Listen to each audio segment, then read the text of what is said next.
posición de la cámara, reflejos y sombras proyectadas por otros objetos.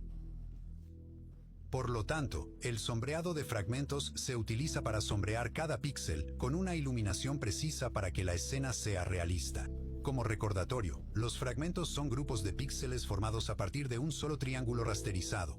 Veamos el sombreador de fragmentos en acción. Esta locomotora de tren está hecha principalmente de metal negro, y si aplicamos el mismo color a cada uno de sus fragmentos de píxeles, obtenemos un tren terriblemente impreciso.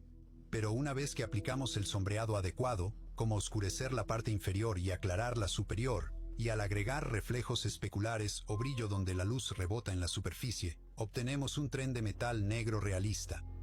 Además, a medida que el sol se mueve en el cielo, el sombreado del tren refleja el paso del tiempo a lo largo del día, y si es de noche, los materiales y colores de todos los objetos son más oscuros e iluminados por la luz del fuego.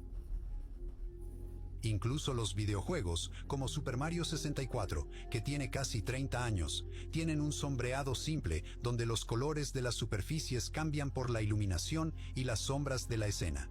Así que veamos cómo funciona el sombreado de fragmentos. La idea básica es que si una superficie apunta directamente a una fuente de luz, como el sol, está sombreada más brillante, mientras que si una superficie está orientada perpendicularmente o lejos de la luz, está sombreada más oscura.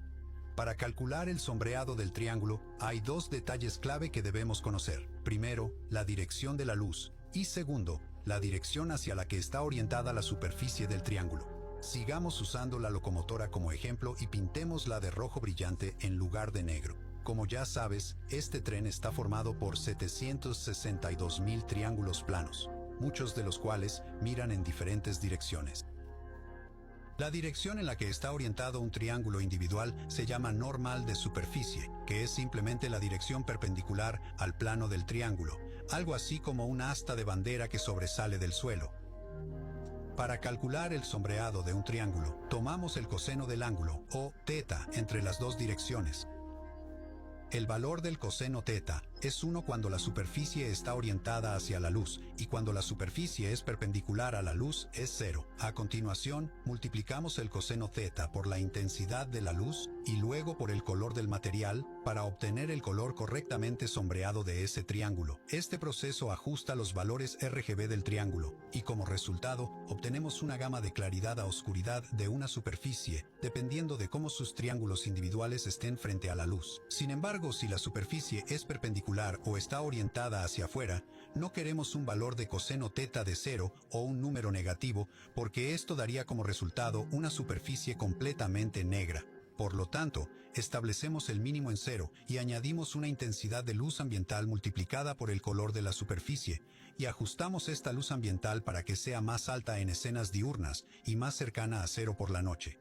Finalmente, cuando hay múltiples fuentes de luz en una escena, realizamos este cálculo múltiples veces con diferentes direcciones e intensidades de luz, y luego sumamos las contribuciones individuales.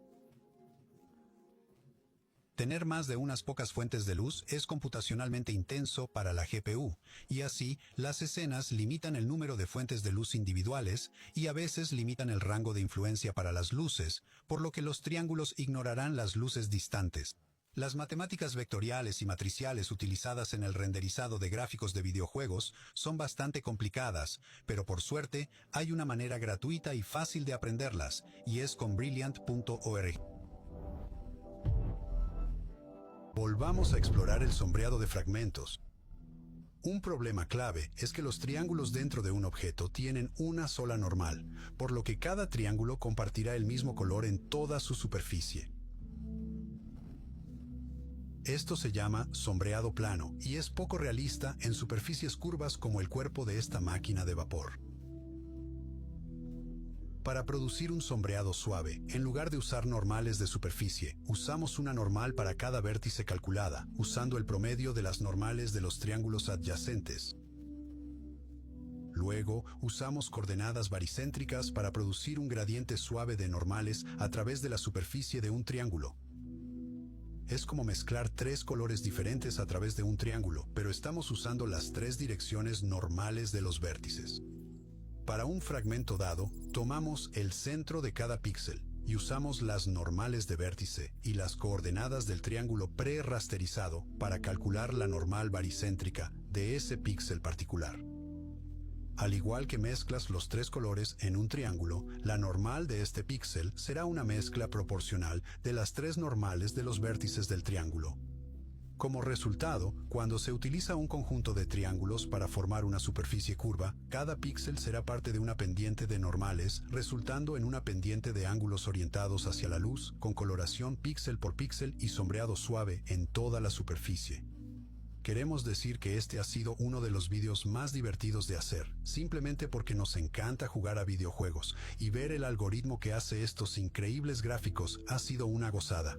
Pasamos más de 540 horas investigando, escribiendo, modelando esta escena de RDR2 y animando. Si pudieras tardarte unos segundos en pulsar el botón de me gusta, suscribirte, compartir este video con un amigo y escribir un comentario, nos ayudaría más de lo que piensas. Así que, gracias. Hasta ahora hemos cubierto los pasos principales para la canalización de representación de los gráficos. Sin embargo, hay muchos más pasos y temas avanzados. Por ejemplo, es posible que te preguntes dónde encaja el trazado de rayos en DLSS o el supermuestreo de aprendizaje profundo en esta canalización.